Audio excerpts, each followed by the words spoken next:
بسم اللہ الرحمن الرحیم۔ کنکریوں کا حضور صلی اللہ علیہ وسلم کے ہاتھ میں تسبیح پڑھنا۔ حضرت سوید بن زید رضی اللہ عنہ بیان کرتے ہیں کہ میں نے ایک مرتبہ ابو ذر کو تنہا دیکھا تو فرصت کو غنیمت سمجھ کر ان کے پاس جا بیٹھا اور ان کے سامنے حضرت عثمان رضی اللہ عنہ کا تذکرہ آ گیا۔ انہوں نے فرمایا کہ ان کی شان میں بھلائی کے سوا میں ایک کلمہ بھی اپنی زبان سے نہیں نکال سکتا، کیونکہ ان کی ایک خاص بات میں حضور صلی اللہ علیہ وسلم کے سامنے دیکھ چکا ہوں۔ بات یہ تھی کہ میں اکثر ایسے موقعوں کی تلاش میں رہا کرتا تھا کہ کہیں آپ صلی اللہ علیہ وسلم کو تنہا پا لوں تو کچھ باتیں آپ صلی اللہ علیہ وسلم سے حاصل کر لوں۔ ایک دن اسی تلاش میں گیا تو آپ صلی اللہ علیہ وسلم باہر جا چکے تھے۔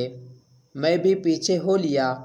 آپ صلی اللہ علیہ وسلم ایک جگہ تشریف فرما ہوئے، میں بھی آپ صلی اللہ علیہ وسلم کے ساتھ بیٹھ گیا۔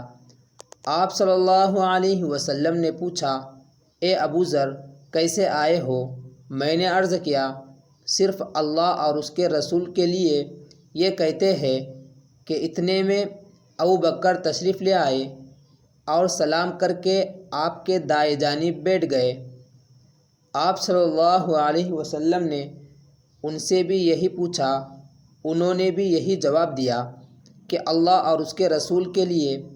پھر حضرت عمر رضی اللہ عنہ حاضر خدمت ہوئے اور حضرت ابو بکر رضی اللہ عنہ کے دائیں جانب بیٹھ گئے۔ پھر آپ صلی اللہ علیہ وسلم نے اپنے دست مبارک میں 7 یا 9 کنکریاں لیے۔ وہ آپ صلی اللہ علیہ وسلم کے ہاتھ میں تسبیح پڑھنے لگے، یہاں تک کہ ان کی آواز شہد کی مکھیوں کی آواز کی طرح میں نے صاف صاف سن لی۔ پھر آپ صلی اللہ علیہ وسلم نے ان کو زمین پر رکھ دیا تو وہ خاموش ہو گئے۔ پھر ابو بکر صدیق رضی اللہ عنہ نے لیا تو وہ تسبیح پڑھنے لگے۔ حضرت عثمان رضی اللہ عنہ نے لیا تو وہ تسبیح پڑھنے لگے۔